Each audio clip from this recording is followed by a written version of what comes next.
Hello, my dear students. Good afternoon.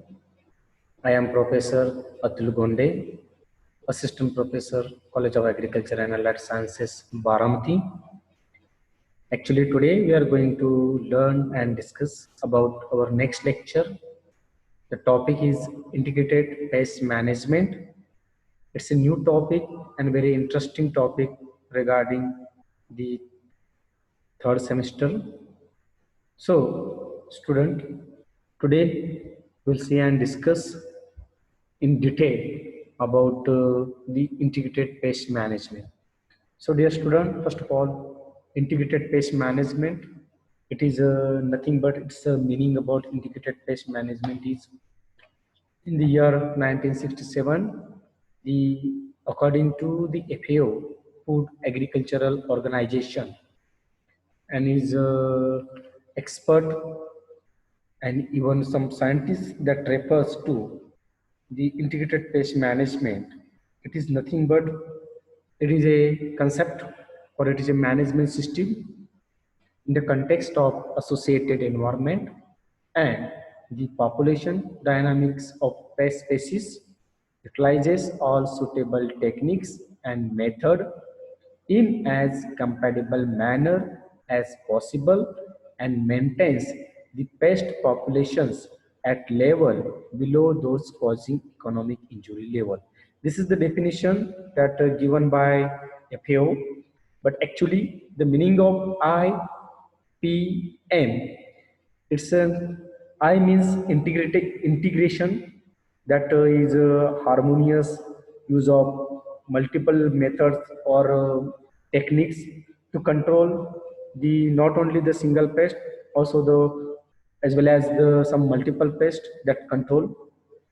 M for sorry that P for the pest, that any organism that is which cause detrimental effect or that cause economical damage to humans, including like different vertebrates and other organism like weed, some pathogen. And lastly, M for the management.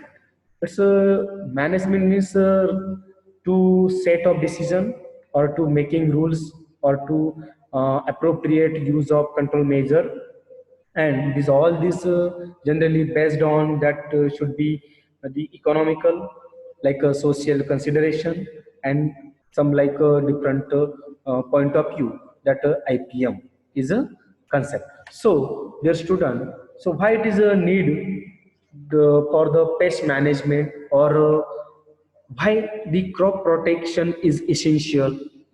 Okay, so first of all, you know well in India that having or with a diversified agro ecosystem and responded like to different technologies or that to implement different methods after the starting of the green revolution. Why?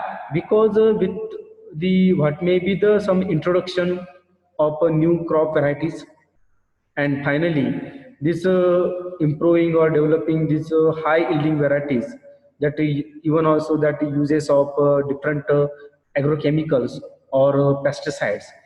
So finally the different changes occur in environment in both field also, like here the some mention about like for example the development of the resistance.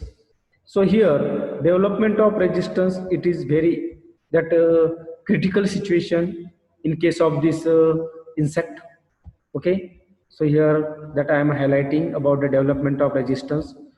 So against this development resistance occur through this the insecticide like organophosphate insecticide, even also that synthetic pyrethroids also is some compound, so that occur in the Helicoverpa armigera. So it's why in case of the some pest like Helicoverpa armigera, that is a gram pod borer.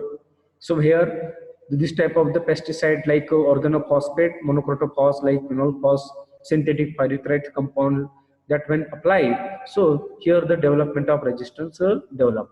So what in future, so if the development of resistance that occur, so then this type of the Helicoverpa armigera never be controlled, or that too not controlled by this the pesticide. Similarly, here also the second that condition occur through the pesticide outbreaks of secondary pest. So here the example I mentioned, whiteflies that emerge as a major pest when the spraying insecticide against the Helicoverpa armigera.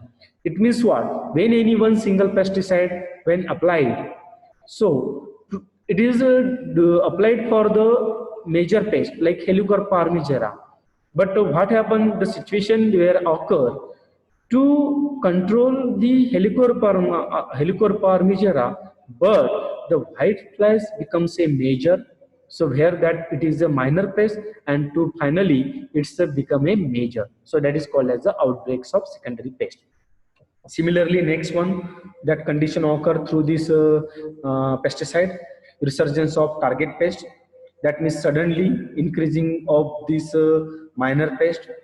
Okay, here the example about this brown plant hopper. This brown plant hopper, that pest of rice that increase when the organophosphate chemicals when applied. So when number of application increases, so obviously the profit where that decreases. Even also the same time the environmental contamination also occur through this the pesticide, and the reduction its quality. Even also the some killing of non-target animals like bioagents that will killed by this the pesticide.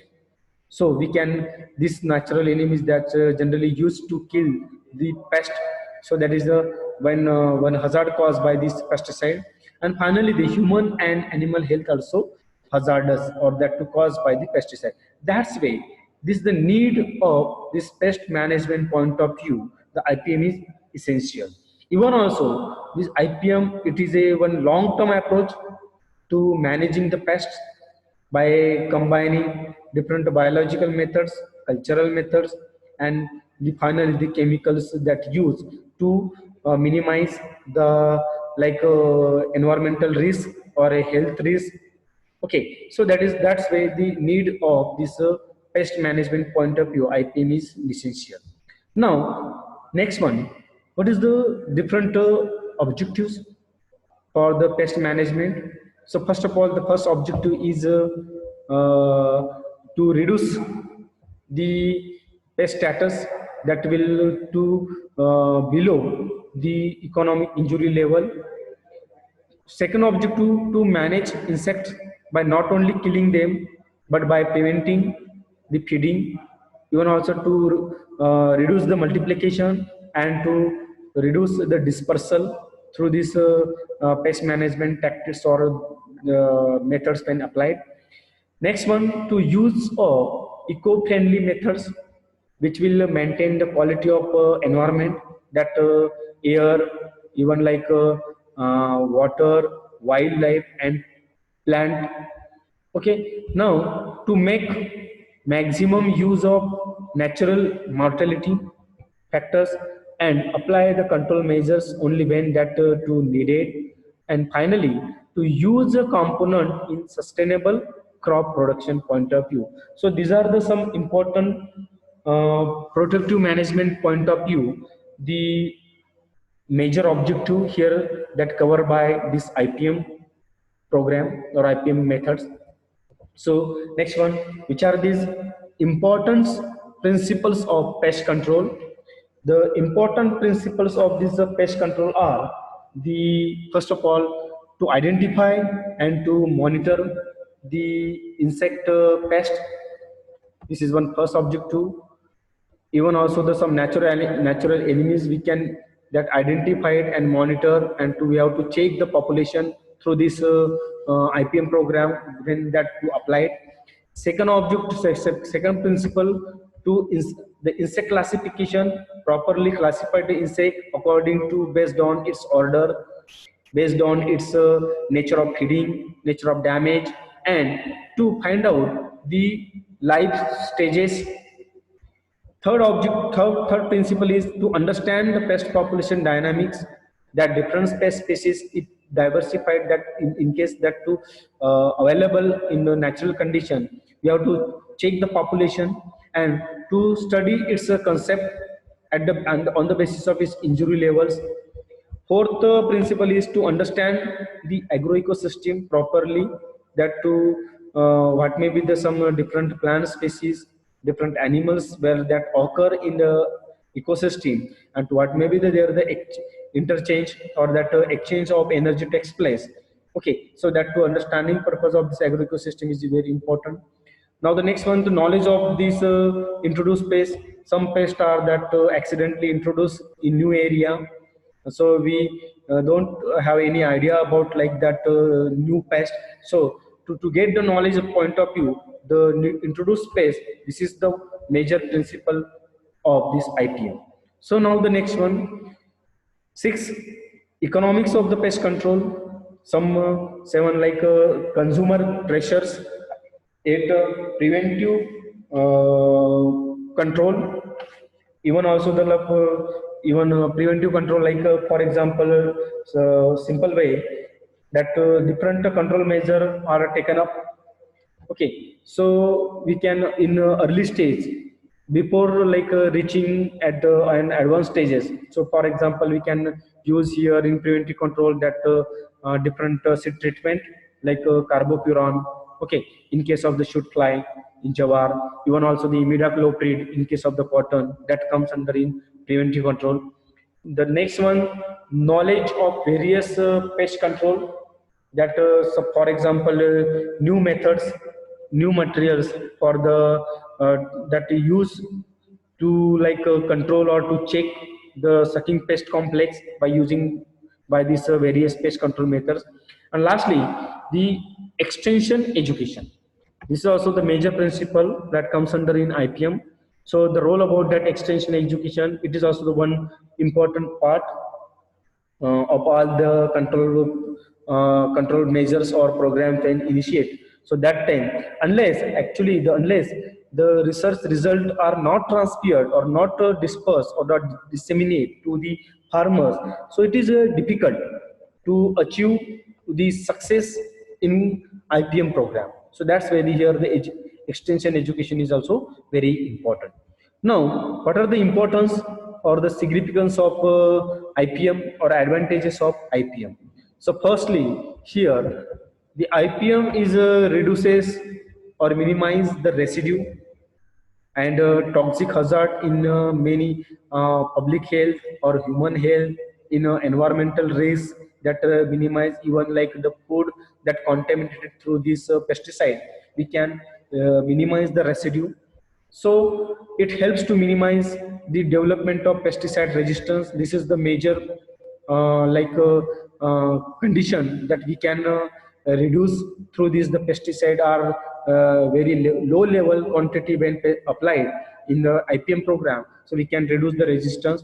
It gives the scope to biological control and biogens. So obviously here that if we minimize the pesticide or other control practices, so naturally the biological agent are tremendously increase, its population increase, and the naturally we can control the pest through these biological agents like different predators, parasiticide, that we can use and to minimize the pest. It is easy to adopt, so no require that highly technique. So it is very easy methods to adopt and we can implement in the field level.